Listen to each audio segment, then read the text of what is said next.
Hello, and welcome to the podcast that must not be named. I am Luke. I am Melissa. And we are here doing Chamber of Secrets, Chapter 8, The Death Day Party. This chapter is 18 pages, and that is 5.28% of this book. Melissa, let's get this executive summary going.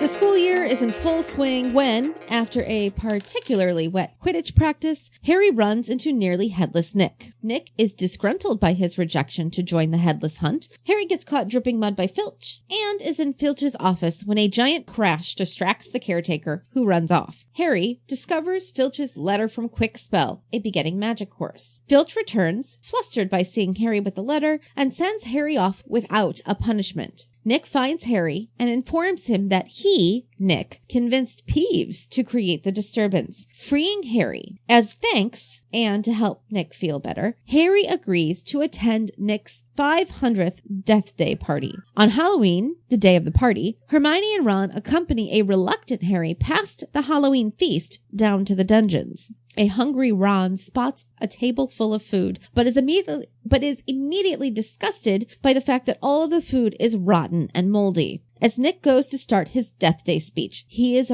interrupted by the arrival of none other than the Headless Hunt themselves, led by Sir Patrick Delancey Podmore. Using the antics of the hunt as a distraction, Harry, Ron, and Hermione slip out of the party, hoping to catch some of their own Halloween feast. However, on the way, Harry hears the same bodiless, homicidal voice and takes off running after it, Hermione and Ron following him. Chasing the voice, Harry, Ron, and Hermione come to a deserted hallway on the second floor. The walls have been painted with the words, "The Chamber of Secrets has been opened. Enemies of the air, beware." Even worse, hanging below those words, is Mrs. Norris, Filch's cat, stiff as a board and staring. Before they can even move, the feast is over, and suddenly, tons of students are in the hall, catching Harry, Ron, and Hermione at the terrible scene.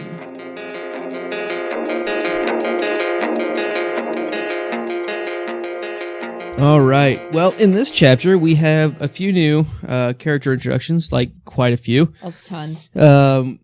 Led off with the Headless Hunt, a group of headless ghosts. Sir Patrick Delaney Podmore, or also known as Sir Properly Decapitated Podmore. A troupe of dancing skeletons.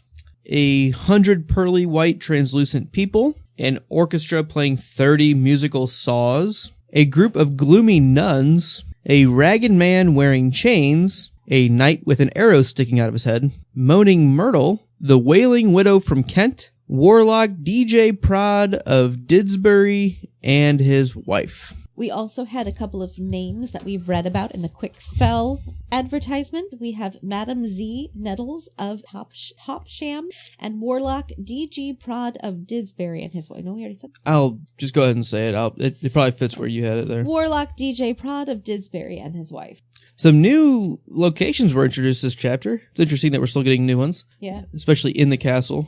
One being Filch's office. Who knew he had one? Yeah, maybe it's more of a closet, and we have our first mention of the Chamber of Secrets. Whatever that thing is. And also whichever dungeon the Death Day party happened in. It's amazing that we have a dungeon big enough for a Death Day party. Yeah. Well, as ghosts, they might just be able to fit on themselves. Also true. Occupy the same space, that is. We do have some new magicabulary this chapter. One being the Pepper Up Potion. Another being horseback head juggling, head polo, and later on head hockey. Ah, yes. Games that the Headless Hunt play.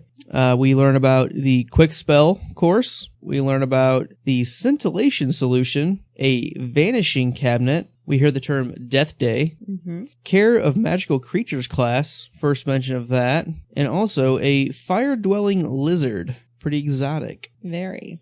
So our illustration this chapter, you have a cat hanging upside down from a torch who looks kind of frazzled. Yeah, a little terrified. Yeah. I particularly like the tongue sticking out. Yeah. That's funny. I mean, this is definitely like a funny take on that moment.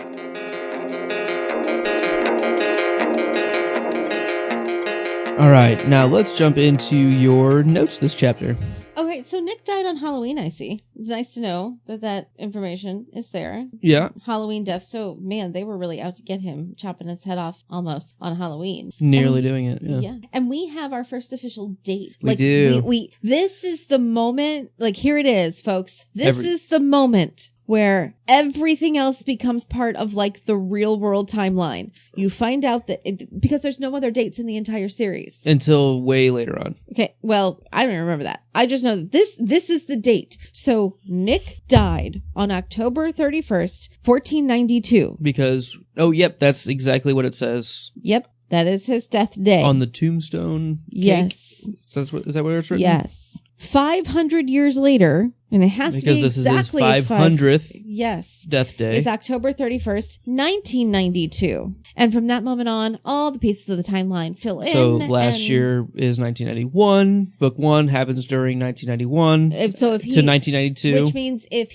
he turned 11 in 1991, he was born in 1980. Right, July of 1980. July of 1980, making him exactly 1 year younger than me. Right. In real world time. Yep. Yeah, it's interesting that she does place that, because she could have left it vague if she wanted to. Right. I find that very, very interesting as well, that we finally get it placed. Which is nice. Yeah. I like it. Yeah, I agree. I was always shocked by that. I'm like, I can't believe she gave us a real date, but she gave us a real date. Yeah. I was very happy about that. Yeah, it's nice to have that context. Yes. As to when other things in the world would be going on, if we're to believe that this is actually the exact same world that we live in, and this is just a magical offshoot of that, which I think is the intention of the book. Right. It's interesting to think about the things that are going on in the early 90s. Yeah. It's the same time that things are going on Yep. here. I've decided that while I don't want my head chopped off, it'd be kind of fun to be part of the Headless Hunt. I'm going to play some head hockey. Yeah, that sounds great. I think I'd rather play headless polo, but then you'd also have to have a dead horse. I don't own a horse. A ghost horse? Yeah, that's... I find that a little tricky. Yeah, do you have to have died at the same time as your horse? Or can I just pick up any old ghost horse lying around?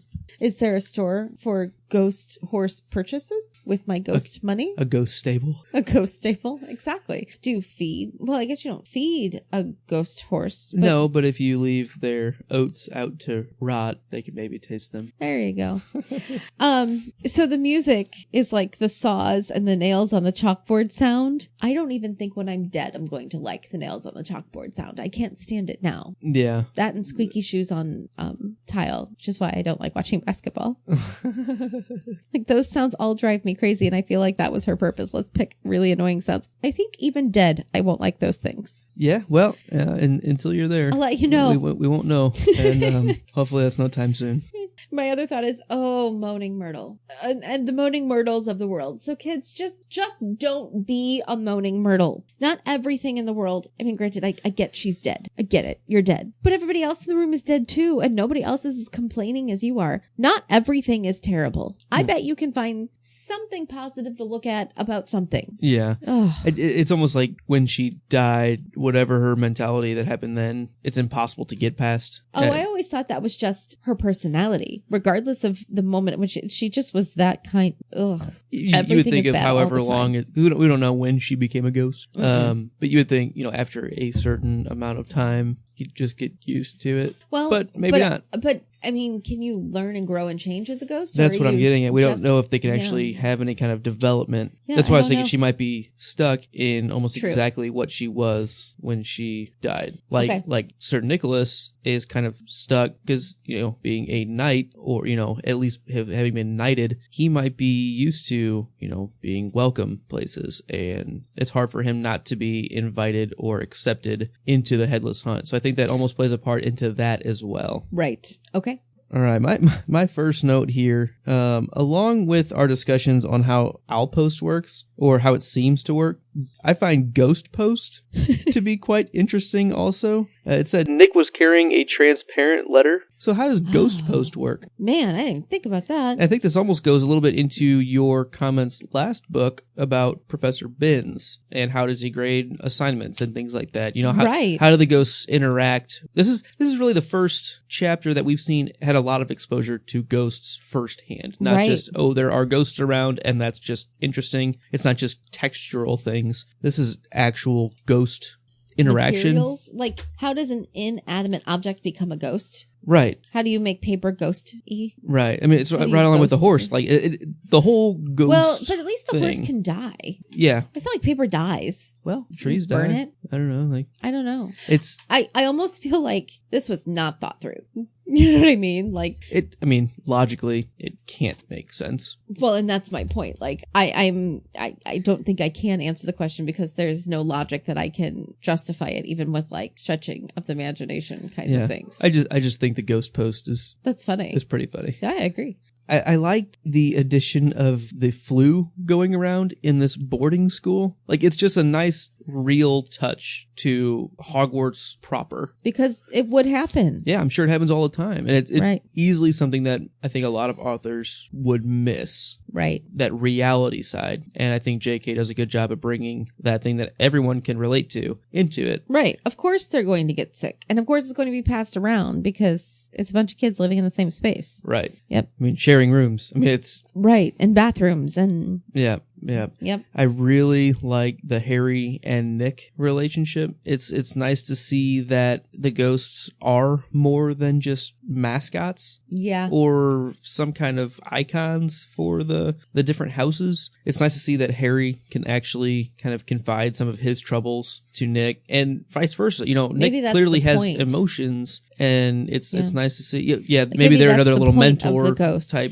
Right. Yeah, I just Although I can't imagine going to the Bloody Baron. Slytherins can handle it. They're tough. Good point. Sort of. 45 times with a blunt axe.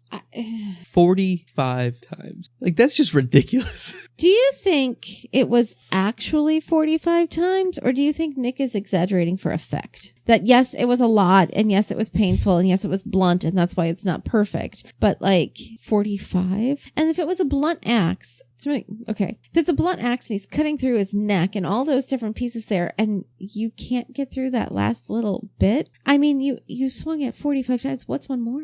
Maybe it was one more for the last 15. Maybe. I don't know. That's horrible. It's extreme. Right. And I feel bad for Nick. Yes. I'm going to go ahead and say that Filch's archiving is commendable. I think his attention to detail in actually tracking all of the different punishments is, it's well done. If only the teaching was as thorough. Right. Yeah. Like, if only the teachers had as much dedication to their craft as Filch does, right? Yeah, Like, his commitment is, it's impressive. mm-hmm. I mean, it's exactly what he should be doing, except that I don't think part of it, it's not like his job title is Punisher. Right. We He's don't the know. caretaker. Yeah. No. I guess maybe that falls under he feels responsible like for the students. dean of student behavior. Like caretaker, is it just for the school or is it caretaker of the students overall as well? I don't know. Like it I don't really almost think like a he nanny. sounds very Like, I think qualified for that job. Yeah, well, I clearly can see his that. archiving skills are qualified. True. I mean, it's Yes, but he doesn't necessarily have the best personality for it. sure. All right. We don't always see the best personalities or characters being. I think the HR department needs to be audited around Hogwarts. I It's a little agree. questionable in some of these appointments. Let's think through the quality of. You've got Hagrid. Hagrid, questionable at best. I mean, we love Hagrid, but I definitely don't think. Of the 3 jobs that he's mentioned, we've never seen him do any of them. No. I mean, not really. No. He grows Keeper of pumpkins. keys. He's had a key. Yes. So and he's it wasn't keeper even, of key It right wasn't now. even his. It was Harry's key. And it wasn't a key at Hogwarts key. Hogwarts. He's had a key. Right. So keeper of key, I'll give him, that's fine. Right. Okay. Caretaker, or groundskeeper. We've never seen him do anything No, in the because the grounds only outside thing of on grow the- pumpkins. The only thing on the grounds that needed any caring was the Whomping Willow, and Sprout did that. Right. Yeah. The willow that womped. Yep. And he had no part of that. Nope. And gameskeeper. We've never seen him deal with an animal besides Fang. Well, and he had Fluffy and I guess- Norbert. And out But- in the forest, he's clearly had any He knows interaction with the centaurs. Okay, and so he might. and he was there. He was some. there trying to figure out what was going on with the unicorn blood. All right, here we go. So Gameskeeper, I'll give him that A one. bit. That's fair. fine. A bit. He kept a few games. Did you dress her up as a witch? A bit. A bit. She had a wart. She had a wart. And then Filch. We've clearly seen him cleaning. He does clean, but he spends a lot more time like prowling the halls trying to catch Wrongdoers. kids. Yes, I feel like, I'm not saying he's bad at that. I'm saying I feel like his job title is a little bit off. Unless I'm not understanding what a caretaker is. Right. I'm going to go ahead and say, let's view it more of a nanny. Yeah, there you go. All right. Or a hall monitor. Okay. Okay. We've got Snape, who clearly does a good job. McGonagall, who clearly does a good job. Sprout does a good Sprout, job. who does a Flitwick good job. does a good job. Binns, who is dead. He is very historically historical. But I have a hard time with him. Like, I feel like the management of a class by a ghost who just keeps lecturing, and that seems questionable. And how do you grade? Like, so he makes me nervous. Anybody teaching defense against the dark arts, I mean, right out the window. Has been inept. Yeah, at best. At best. Yeah, some current... And so I'm not saying that you're not going to find some people in other workplaces that are less than stellar, but like, you do something about that. There's no oversight, you know? Like, what does Dumbledore do all day at school? I think we discussed maybe he teaches astronomy. That's all we've really seen. And gives speeches every once in a while. Every once in a while. I want that job. Can I just go hang out like in my office and I don't know, look cool with my glasses? All right. Speaking of Filch, he is pretty embarrassed about having the quick spell pamphlet in his office for somebody else. I love the quick spell. It's pretty thing. funny. It's very funny. It's definitely like and it's very telling. Yeah. It's like the infomercial speech of, you know, right. like, as hey, seen on TV. Right. It really works. For the low payment of $19.99 3 times. Right. Yeah. 3 easy payments. I want 2 easy payments and 1 hard payment. I want that last one to be complicated. Oh my gosh. I mean, it's pretty apparent that it's for him. We've never seen him actually do magic. Right. He's always using muggle type cleaning methods, it sounds like. He is. But imagine being employed in a place where everybody can do magic and it being really difficult for you. Yeah. Well, we don't know. It's for a friend. It's not his. Not that, you know, Harry read it or anything. It's not his anyway. So. I don't know what you're talking about. Yeah. But yeah, interesting. The description of the hallway or the corridor leading down to the Death Day party. I'm going to go ahead and read this. It says, "The passageway leading to Nearly Headless Nick's party had been lined with candles too, though the effect was far from cheerful. These were long, thin, jet-black tapers, all burning bright blue, casting a dim, ghostly light even over their living faces. The temperature dropped with every step they took. As Harry shivered and drew his robes tightly around him, he heard what sounded like 1,000 fingernails scraping on an enormous blackboard." That description is pretty chilling. I don't know. There's not a whole lot to it, but like I like it gets cold because there's, you know, this huge conglomeration of ghosts, and it's just eerie. I think it really sets the tone for how out of place Harry, Ron, and Hermione feel at this Death Day party. Yeah, I really like it. I think, can they use those like candles in more places? Because those sound kind of fun. Yeah, the glowing blue. Of course, you're reading and it says every step, and I start singing the song by Police. Every step you take, every move you make. I'll be ghosting you. I'll be ghosting you. That's right. And then it gets into the 30 musical saws. Oh, that's just horrible. I find that very curious as to what a musical saw really is. I like music. I play music. I don't know how you would play a saw. Like, is it like, do you use it more like a bowed instrument? I don't quite understand how this works. Well, to me, I feel like, yeah, it would be a bow instrument. Like, do you drag it across something? Yes. Like, no, you drag a bow across the saw. That would tear your bowstring. Or is it 2 saws grinding up against each other? Well, here on YouTube, I'm playing at the moment. So you hear the piano. Can you hear it? That's the saw. It sounds like wailing.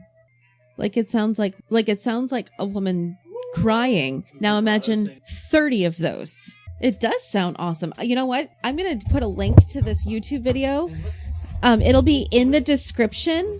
All right. So it's just a short 2-minute video, and I just literally YouTube search musical saw.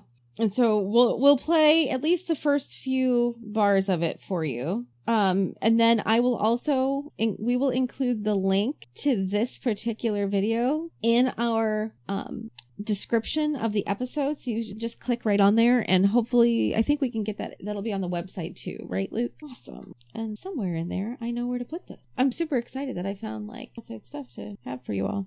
You should see Luke's face when I was playing it. He's like, oh my god, that's so cool.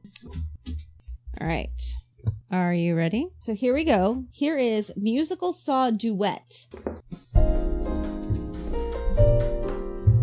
You hear the piano.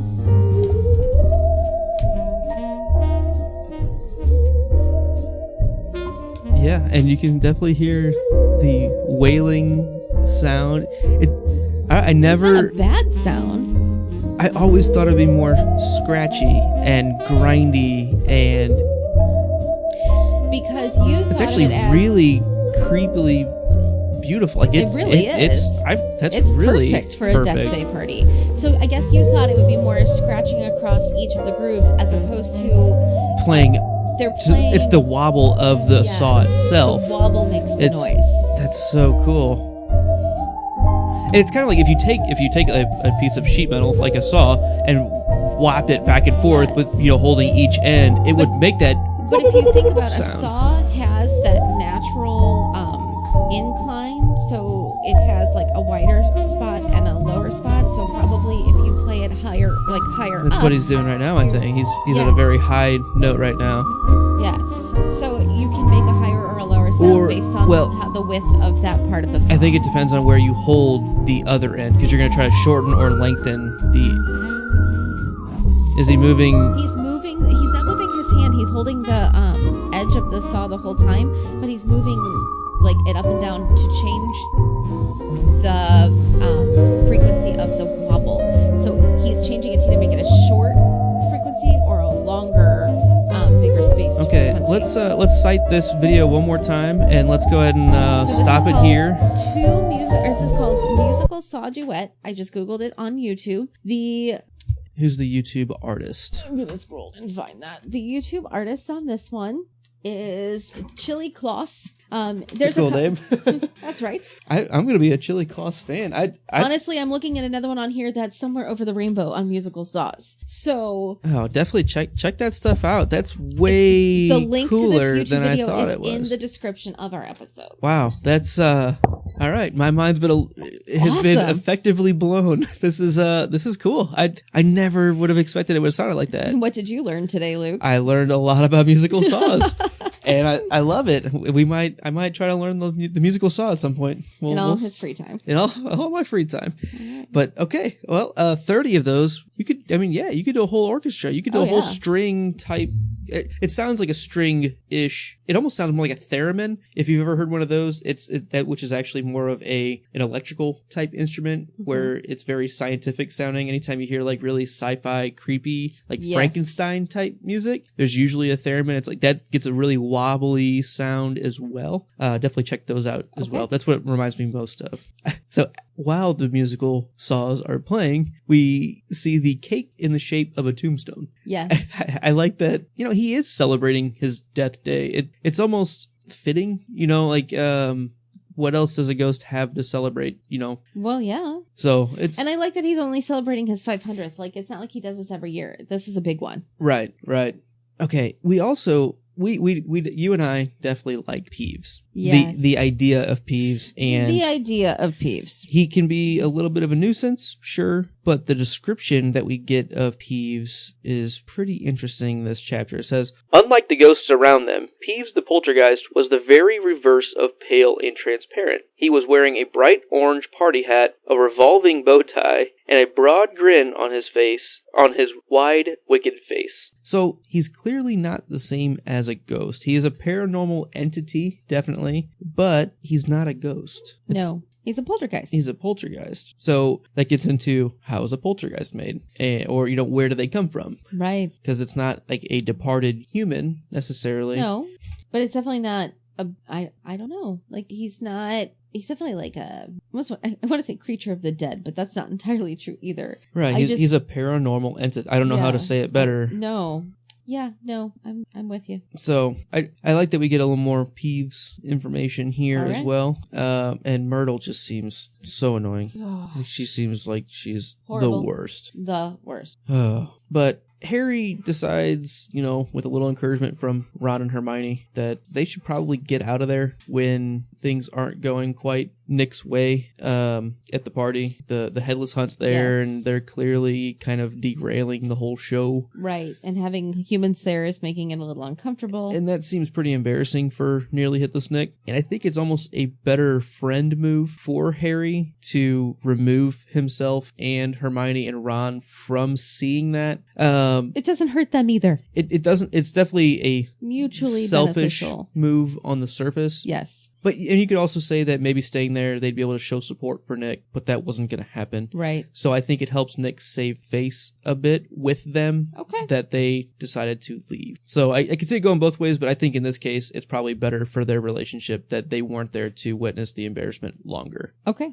We have more Malfoy grinning. At least This was grinning this time, not smirking, but he was grinning at the hanging cat. Like, what a sadistic weirdo. Like, yes. And- He's so strange.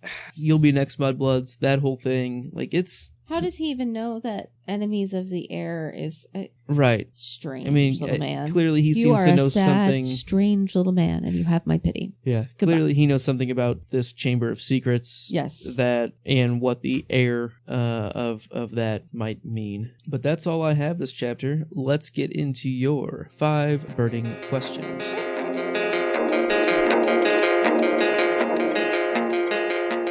Question 1. Why does Filch need Quick Spell? Maybe he's just not very good and needs a little leg up. He maybe got A refresher course? yeah. I mean, every once in a while, check in. Hey, brush up on your skills. All right. Continuing education. Be a lifelong learner. That's what he's doing. He's just making himself the best self that he can make him. Question 2. What would you like to see most at a Death Day party? Easily the musical Saws. That's No. not even close. I was actually giving my answer before, but now it's Ah. even more. So, Now you're like because I was enthralled. curious about it before. Now I'm genuinely He's like sold. intrigued on them. Like it's that was really cool. Definitely Okay. check that out on that same video that we were showing and anything else they have. It was pretty cool. Huh? Why was Nearly Headless Nick killed? Clearly, he seemed to have been executed. Right. Why? I have no idea. Okay. And there's no spoilers because we actually don't end up finding out. I'll tell you We know that now. nothing. But I think in some of the where was that? In some of the auxiliary reading information that J.K. has provided, not even Pottermore, it's in where's the history stuff? Like where they talk about the witches and wizards getting burned in the past, and like they kept coming back because they could put a non. It's chapter 3. It's book 3. Is it? Mm-hmm. I didn't think it was in one of the It's books. book 3.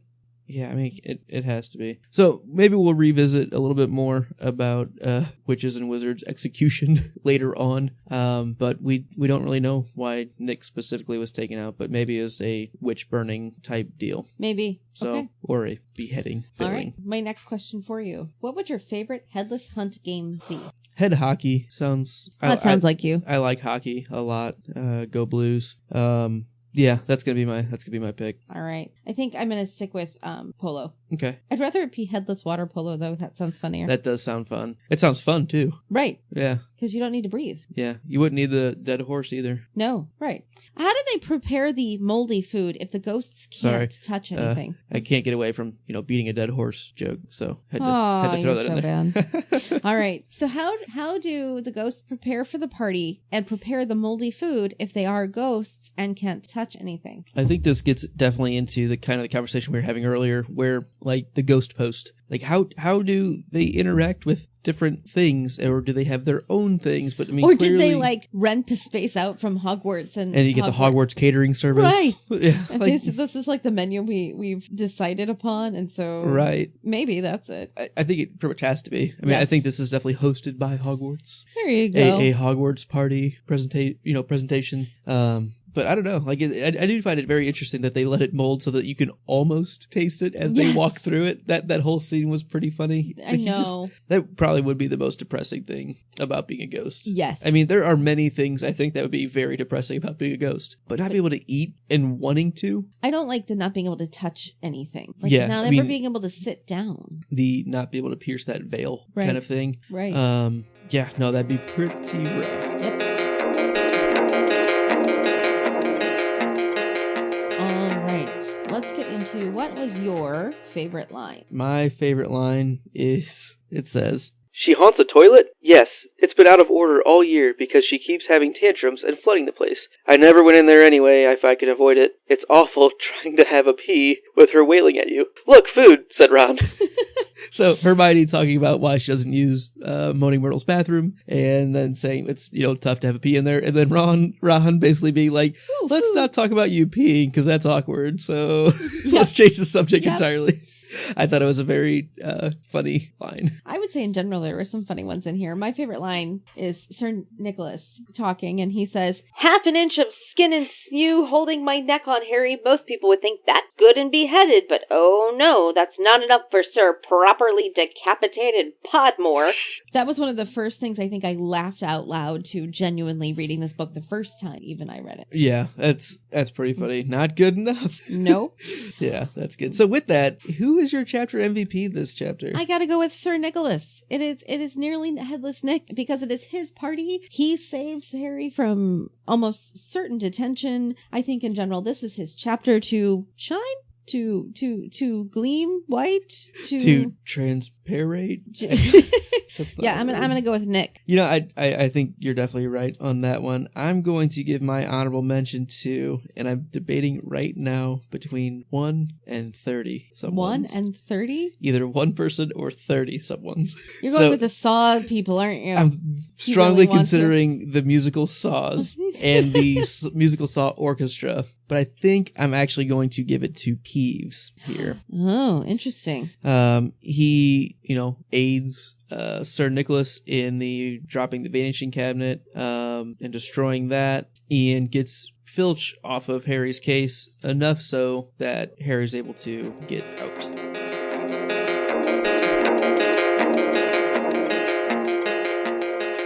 And that wraps up this week. Please feel free to share us with your friends. We appreciate any new listeners that you can bring into the fold. Don't forget to check out our other podcast, the podcast that drinks and knows things, for all of our adult-only Game of Thrones fans. Stay tuned because in about 3 months, we'll be bringing you a new podcast as well called The Podcast That Floats Down Here, where we venture into Stephen King's It. In the meanwhile, find us on Twitter at NotNamedPodcast. Email us your questions at thepodcastthatmustnotbenamed@gmail.com. You can leave us a comment on our website at thepodcastthat.com, where you can also support us by clicking the Audible link and getting yourself a free audiobook trial for 30 days. And after your 30-day trial, the book is yours to keep. It's yours permanently. And also with that, definitely subscribe and rate us on iTunes. Leave us a comment. iTunes algorithms seem to really favor shows that have a lot of comments. So if you want us to get out there, that's one of the best ways to help us reach a more broad audience. Leave a comment. Tell us what you like. Give us a couple star ratings. Hopefully 5, preferably. And also, leave us a comment on YouTube. That's another place that we have our podcast go. Next week, we'll be talking about Chapter 9. The Writing on the Wall. Enemies of the Air Beware, and stay imaginary. Thanks.